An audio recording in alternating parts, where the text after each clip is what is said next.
à tous et bienvenue dans Smartlex, l'émission qui donne la parole aux professionnels du droit et du chiffre.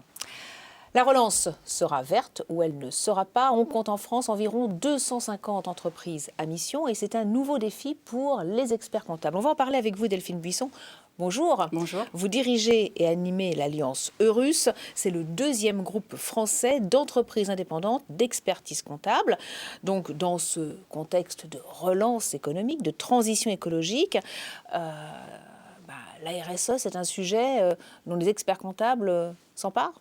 Alors la RSE, c'est un sujet dont les experts comptables s'emparent, autant que leurs clients qui sont des entreprises. Et finalement, qui aide qui? Est-ce que c'est la demande qui aide l'offre? Donc oui, les experts comptables sont en train de s'emparer de ce sujet-là. Il y a plusieurs façons de l'appréhender, mais oui, ils joueront un rôle fondamental dans l'utilisation de la RSE, aussi pour la relance et puis pour une nouvelle économie. Oui. Et oui, justement, quel rôle ces experts comptables ont à jouer dans la transition écologique ? Alors finalement, si on regarde la comptabilité ou l'expertise comptable, c'est du traitement de l'information, du traitement de la donnée. On prend des données en amont et puis on les traite et ensuite on les restitue. On les restitue à qui, dans le fond? On les restitue d'une part à l'État, au gouvernement, à tous les acteurs du gouvernement, mais aussi aux entrepreneurs. Et finalement, l'intention de ces informations, c'est bien de donner la vue sur ce que l'on veut regarder. Donc, que veut-on regarder aujourd'hui? Est-ce qu'on a envie de regarder davantage? Eh bien, mon Dieu, les impacts sur un sol, sur l'atmosphère, bien sûr, sur ce qu'on appelle le capital humain ou les ressources humaines. Qu'est-ce qu'on a envie d'observer aujourd'hui? Alors, ça nécessite quand même un accompagnement des entreprises. Comment est-ce que vous les accompagnez? Alors complètement, ça demande un accompagnement et au-delà de l'accompagnement technique, ça demande même une acculturation quasiment, c'est-à-dire qu'on va commencer par faire émerger la prise de conscience. Et ça qui est intéressant finalement, c'est que la manipulation de la donnée, on imagine que c'est très technologique, mais dans le fond, la structuration, la modélisation de cette donnée et les données que nous allons observer, elles nous invitent à préciser finalement l'intention de nos actions. Donc c'est ce qui va réconcilier, je pense, à la fois la technologie et notre humanité et notre désir d'humanité. Il y a une dimension stratégique. Complètement. On revoit et on le voit de plus en plus, chaque fois qu'une mission RSE est menée par un expert comptable, donc par un professionnel du chiffre et du droit, on arrive directement à la chose politique, à l'impact sur les territoires. Enfin, voilà, on voit bien que c'est pas du tout décorrélé, au contraire, c'est complètement lié. Et comme souvent, les experts comptables sont au cœur, sont des hubs finalement de ces transformations. Alors justement, vous avez ouvert un laboratoire de data science, recherche et développement appliqué pour traiter les sujets d'avenir, performance globale et développement durable. Expliquez-nous.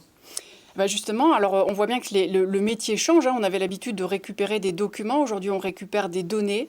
Et donc, il y a cette idée de dire, est-ce que nous collectons des données ou est-ce qu'on aide à structurer différemment les fameux tableaux de bord, dans le fond.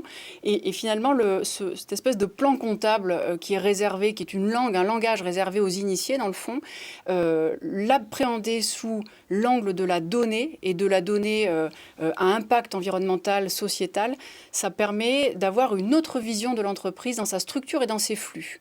Et reposer la structure de l'entreprise, c'est toujours lui reposer la question de sa raison d'être et de son intention. Donc ça veut dire qu'une politique RSE, ça commence par la digitalisation ? Alors je ne sais pas si ça commence par la digitalisation, ça va commencer... Non, pas par la digitalisation, c'est un moyen. Le digital, c'est comme l'argent. Ça doit être un moyen. En revanche, ce qui est important, c'est de repartir du haut et de vraiment être très clair sur l'intention. Qu'est-ce qu'on veut adresser, qu'est-ce qu'on veut impacter et comment on veut le faire. Et comment on intègre justement dans une comptabilité toutes ces données extra-financières ? Alors, vous avez dit le mot. Est-ce qu'on va choisir, j'ai un peu une réponse en tout cas, j'ai mon idée sur le sujet, mais est-ce qu'on va choisir d'essayer de faire parler des informations au bout du bout, ou est-ce qu'au contraire, un peu comme les entreprises à mission qui décident de faire figurer dans leur statut, c'est-à-dire dès l'origine de la création de l'entreprise, l'intention fondamentale, autrement dit, est-ce que je choisis dès le début de faire figurer dans mon plan comptable un certain type de capitaux et de dettes d'ailleurs, une dette environnementale, une dette finalement humaine, pourquoi pas. Qu'est-ce qu'on choisit de faire figurer dès le début, en amont de l'analyse de données? Alors, qu'est-ce que ça peut être comme données, ces données extra-financières? Des données sur le sol, comment mon activité va impacter les sols, est-ce que ça les appauvrit, est-ce que ça les enrichit, qu'est-ce que je vais finalement récupérer de la nature, prendre sans payer à la nature, et comment je le fais figurer comme une dette sur mon bilan, de la même façon sur le capital humain, de la même façon sur le capital atmosphère, est-ce que je pollue ou pas, et finalement le fait de faire figurer ce type de dette au bilan directement, justement, ça évite aussi tout l'extra-financier qu'on peut, un peu comme le marketing, maquiller d'une certaine façon. Poser une intention, une structure dès le début, c'est vraiment ça l'idée. Alors, le Covid a un peu changé les esprits, hein. On parle de plus en plus de RSE, mais est-ce que vous voyez là que les entrepreneurs et leurs clients sont réceptifs? Oui, très réceptifs, ils sont demandeurs. J'ai envie de dire, avant, c'était un sujet presque réservé aux initiés ou aux idéologues d'une certaine façon. Je crois que cette période-là a mis tout le monde d'accord à la fois sur l'urgence et sur il n'y a pas de sujet, il faut y aller. Et finalement, c'est la demande qui va tracter l'offre, absolument. Donc vraiment un changement de mentalité. Un vrai changement de mentalité. Que vous constatez. Absolument. Et une demande, oui. De tout type d'entreprise d'ailleurs, hein, des petites, des moyennes, des ETI, bien sûr. Voilà. Et le légal tire, mais l'entrepreneurial tire aussi. La demande, elle est vraiment elle est existante aujourd'hui, elle émerge. Il n'y a pas de frein financier à mettre en place ce genre de politique dans l'entreprise, d'intégrer des données extra-financières? Le seul frein, ce serait presque un frein intellectuel, parce qu'on ne peut pas mettre en place ce genre de politique en raisonnant simplement en termes de coûts nets ou de marge nette. C'est tous les modèles qui sont à reposer à nouveau dans leur intention et dans leur structure. Donc la finance, encore une fois, c'est un moyen, et ça doit rester un moyen et pas une fin en soi. Et en quoi ces politiques RSE peuvent aider à la relance économique? Je vais vous donner un exemple tout simple. Aujourd'hui, on s'en va quand même vers une crise des ressources humaines majeure. Personne n'arrive à recruter. C'est très compliqué aujourd'hui de mobiliser les équipes, de les engager véritablement. Et on peut comprendre pourquoi. Elles ont envie de s'engager pour et à travers.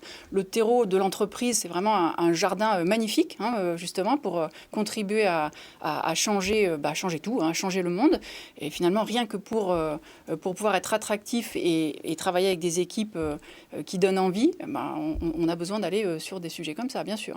Merci beaucoup Delphine. Je vous en prie, avec plaisir. Sur le plateau de l'émission. Au revoir. Tout de suite, on poursuit avec une nouvelle interview.